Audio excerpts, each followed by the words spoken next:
In my opinion, we want to make sure the business is taken care of first. Hello and welcome to Pillars of Wealth Creation, where we talk about creating financial success with a special focus on business and real estate. I'm your host, Todd Dexheimer. Now, let's get to it.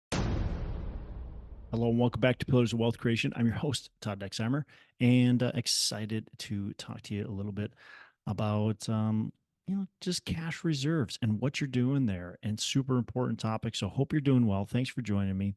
And I want to talk about these cash reserves and the importance of having extra capital when you're operating a business. And we're talking specifically multifamily, but this pertains to any business, of course.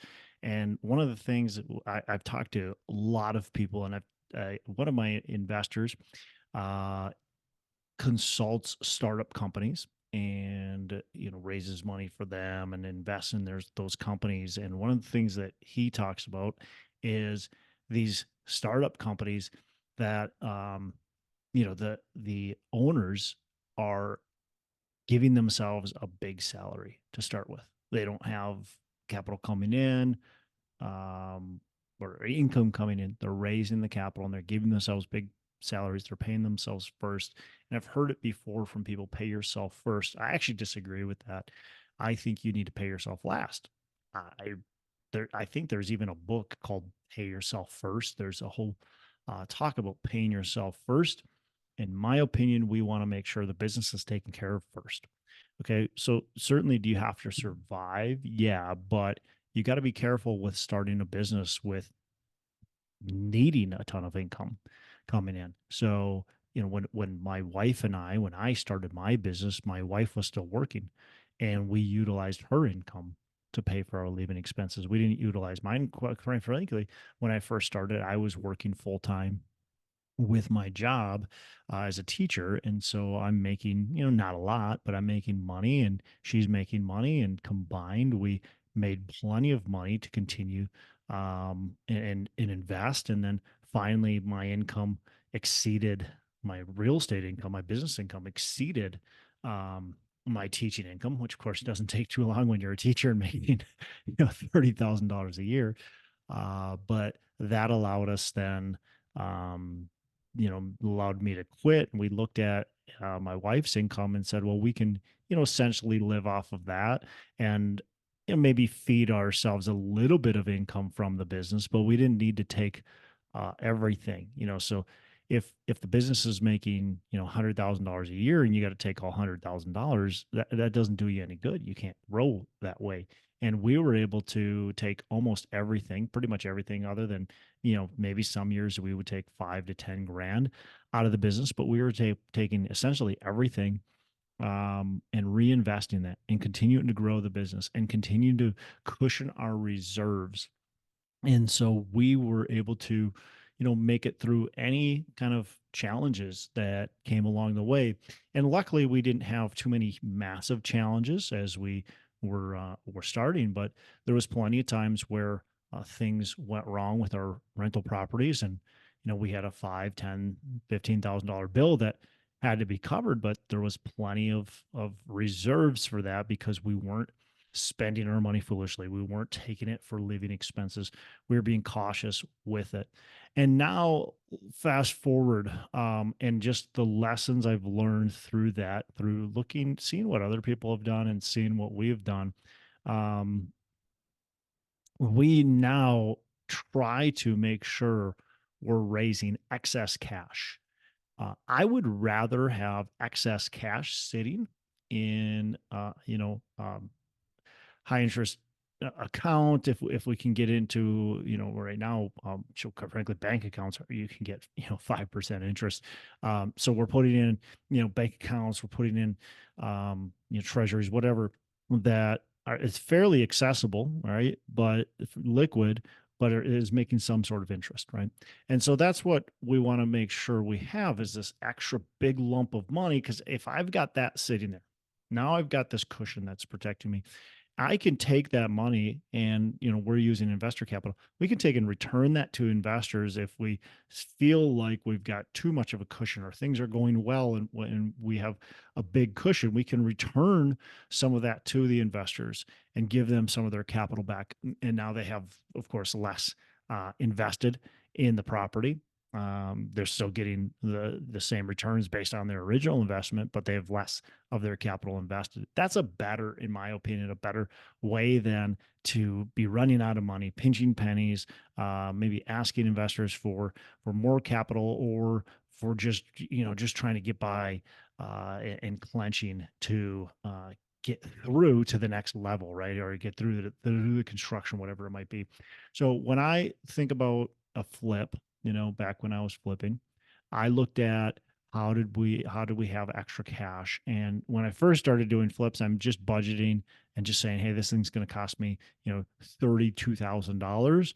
And I'm maybe putting an extra couple bucks to the side, but I'm basically coming up with that money. And if I went over budget, well, I got to figure out like how do I save some money? So what happens is you start doing some of the work yourself.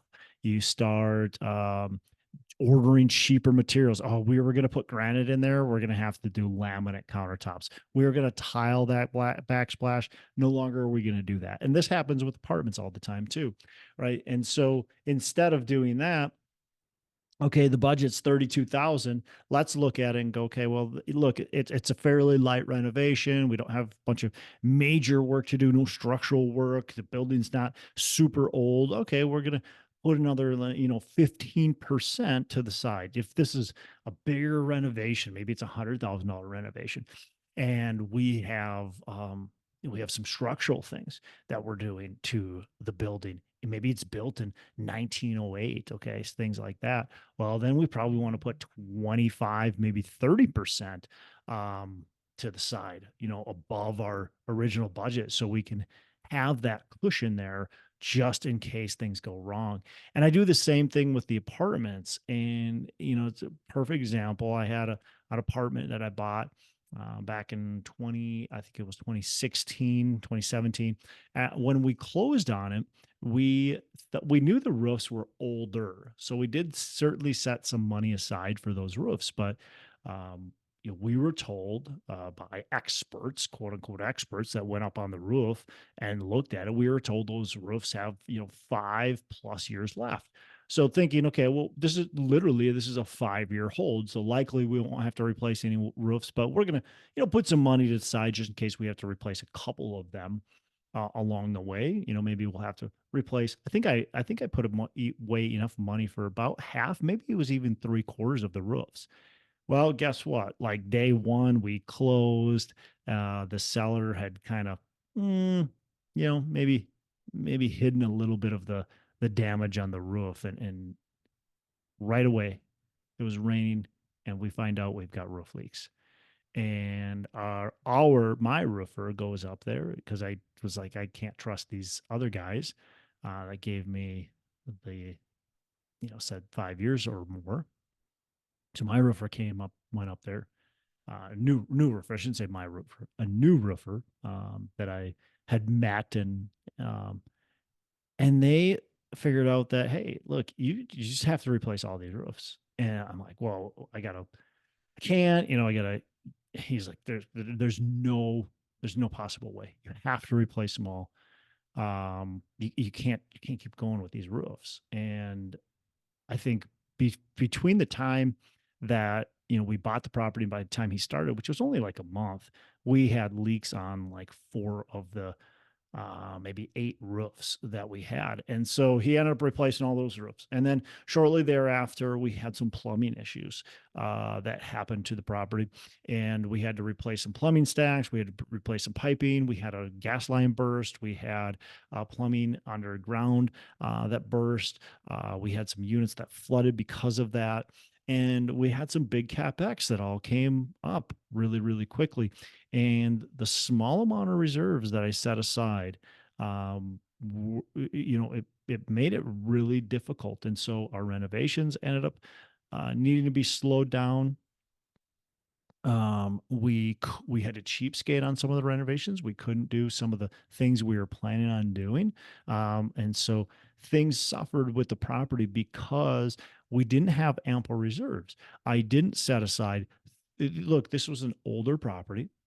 I should have looked at that and said, okay, this is an older property. I need to put some money aside because of the age of everything. And should have looked at that more carefully and said, well, you know, the reserves I'm putting, is that truly enough? What happens if X, Y, and Z go wrong? And they of course did. I need more money to set aside. And these renovations, I think I budgeted like 11,000 a unit. Um, and that was exactly what they were costing, right? So I didn't really have a nice overage for that.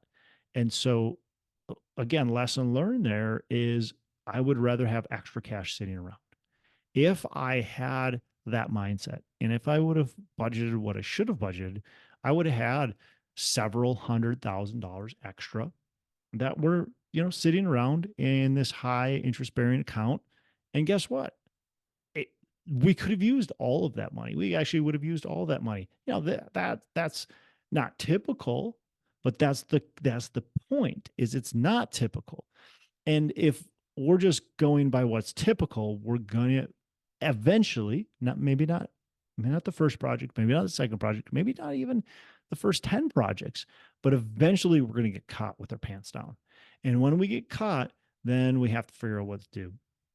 And we start cheapskating things. We have to do a capital call. We have to ask the bank for more money, whatever it might be. You get into trouble and things go sideways really quickly. And that's a bad position to be in. So my whole point with this whole podcast episode is put extra money aside. Be cautious on how much money you take yourself personally. Continue to put money aside to grow the business and to protect the business, to cushion the business. Lack of cash kills businesses, right? The need for capital kills businesses. So make sure you've got enough capital set aside.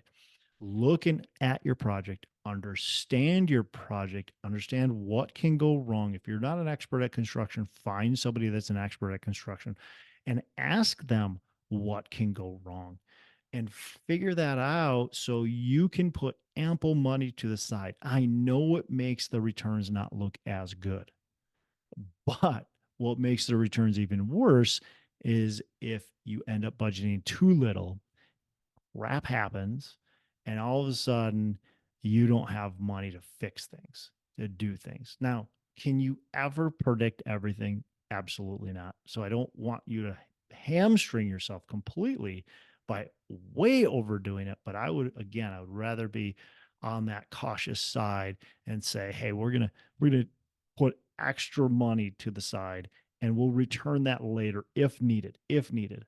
And I've had some potential investors that don't like that idea on projects. And they say, well, I'm not going to invest because you're putting too much money into reserve account.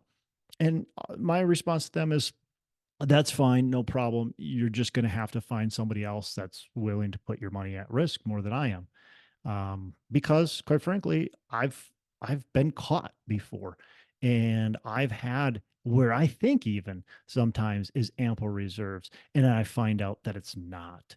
And so I don't want to keep on repeating that same mistake over and over. I'd rather have way too much. All right, that's all I got for today. Protect your business, protect your real estate, protect your investments by having extra cash set aside, and don't get caught with your pants down. I'm Todd Dexhammer signing off. Make every day Saturday. Thanks so much for listening. I appreciate you being a loyal listener. I would love to have you go on to our Facebook page and subscribe, give us a thumbs up, go on to iTunes or wherever you listen and give us a rating and review. Don't forget to subscribe. Your rating and review just helps us push this out to more and more people and continue to grow our audience and hopefully positively affect a ton of people out there that really need this and want this. So The other thing I've got for you is a free ebook on my website. So go on to venturedproperties.com, venturedproperties.com, and download our free ebook on real estate and on syndication. And I've got some data points in there, some really good stuff for you. So I'd love to have you take a look at that. It's free. I'm not expecting anything from it. And also, look, if you want some help in multifamily, you want some help learning, growing, getting your business off the ground, I would love to talk to you about what it would look like to work with me potentially and see if that's a good fit. So you can go to coachwithdex.com and check that out. And we can definitely have a call.